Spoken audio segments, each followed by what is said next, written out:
Ждать нарушителей инспекторам ДПС долго не пришлось. Выявляют грубые нарушения правил дорожного движения. Это тонировка и вождение без водительских прав. Так, Тимуш Тягуш. Амир. Амир. Провожу шняк, арваль, швац, Катя. Так, то он административный материал, да. Ваши транспортные средства задерживаются, вы отстраняете транспортных средств для выяснения причин.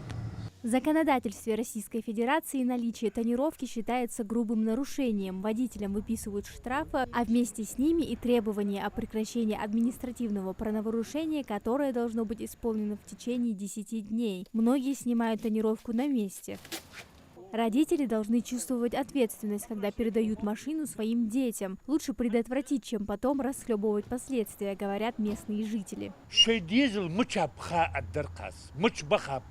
إيرن أروال هالسود نتغن بال حوا سيم صور بتغر حوال سجاجي كرتر وسم ديس توسم بتناس أوس خلص همي وجا عين أوس دا ماشين شخص جيوش خل دا سخل اللي أربعين بيش صل حلقة أربعين بيش أوس رات مش وود حسار ديال نوقف مش وود جوا فدي وود جوا يعني آل ما قلت سياقات شي وعق آل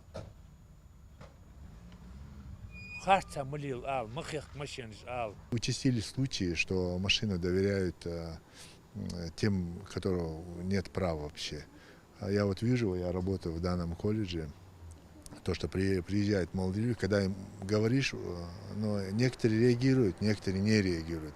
Я считаю, чтобы дома контролировали, кому они передают машину. На территории республики в этом году произошло 130 дорожно-транспортных происшествий, в результате которых погибли 42 человека, 213 получили ранения. Что касается с участием несовершеннолетних детей, то есть это дети до 16 лет, то у нас произошло 16 дорожно-транспортных происшествий, из которых у нас 4 детей погибло, и 14 детей получили ранения. Жители призывают к соблюдению правил дорожного движения. Сейчас, когда наступает осенне-зимний период, это особенно важно. Перед выездом из дома необходимо проверить техническую исправность транспортного средства и наличие всей документации. Проверки на дорогах республики будут продолжаться и дальше, пока не улучшится статистика. Рейды по противодействию нарушениям проходят в каждом населенном пункте. Амина Зязикова, Мовладгири Ахильгов, Магаз 24.